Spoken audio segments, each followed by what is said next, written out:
Китайское правительство, которое ранее отрицало наличие лагерей, в которых содержатся миллионы уйгуров и других мусульман, позднее заявило, что эти учреждения являются центрами профессионального обучения. Данные, которые были опубликованы в китайской прессе, раскрывают масштабы концентрационных лагерей. 31 октября Xinjiang Daily опубликовала статью, в которой указывается, что ежегодно профессиональную подготовку проходит около 1 миллиона человек.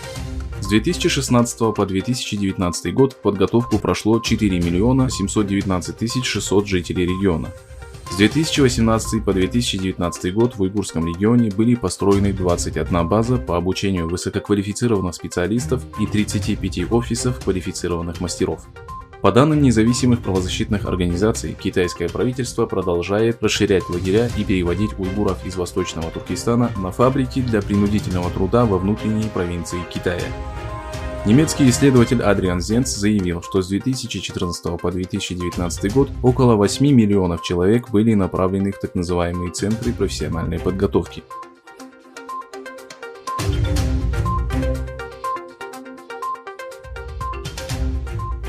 Казахстанские власти предоставили статус беженца еще 2 этническим казахам – Багашару Маликулы и Кайше Акан, которые пересекли границу без документов, спасаясь от репрессий китайских властей.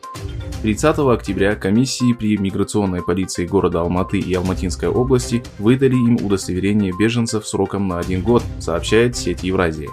2 недели назад специальная комиссия, созданная при миграционной службе Акмолинской области, постановила выдать статус беженцев 2 другим этническим казахам – Кастиру Мусаханулы и Мурагеру Алимулы, бежавшим из Восточного Туркестана в прошлом году.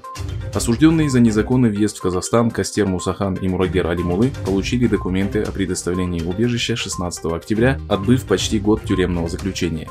По прошествии года они смогут подать заявление о продлении статуса. Кастиру Мусаханулы и Мурагеру Алимулы грозила депортация, но позже Казахстан отменил это решение. Данное постановление после отказа в предоставлении убежища бывшей узницы Сайрагуль Саудбай является показателем существенных изменений в политике Республики Казахстан.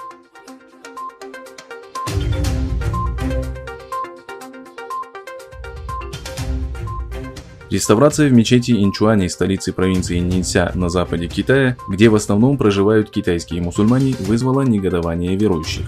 Купола в форме лука, орнаменты в арабском стиле и декоративные арки мечети были демонтированы.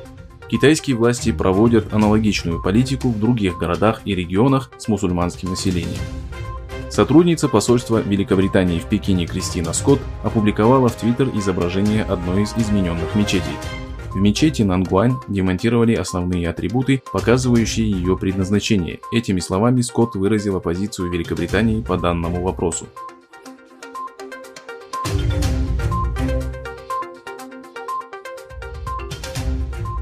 В Гонконге задержаны 7 оппозиционных политиков, в том числе 4 действующих депутата Законодательного совета, сообщила местная полиция в воскресенье 1 ноября.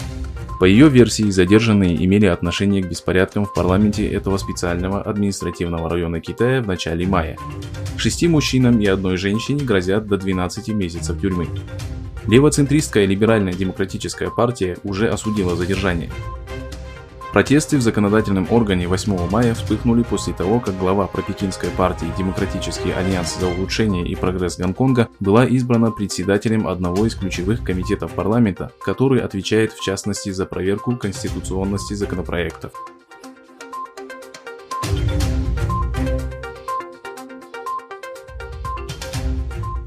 31 октября в Москве министр цифрового развития, инноваций и авиационной промышленности Казахстана Багдат Мусин встретился с президентом Росавиации и космонавтики Дмитрием Рогозиным. Диалог начался с обсуждения актуальных вопросов сотрудничества в космической сфере. Особое внимание Мусин и Рогозин уделили казахстанско-российскому проекту «Байтерек», который предусматривает строительство нового ракетного комплекса на космодроме Байконур. Важной частью встречи стало подписание протокола о внесении изменений в соглашение между правительствами Казахстана и России о создании Байтерека.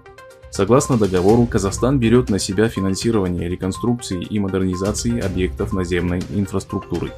Российская сторона, в свою очередь, отвечает за создание и транспортировку на Байконур ракет-носителей «Союз-5», которые и будут пускать с нового ракетного комплекса. Важнейшей особенностью проекта является его высокая экологическая безопасность. Стороны будут проводить совместные исследования и разработку новых моделей ракет.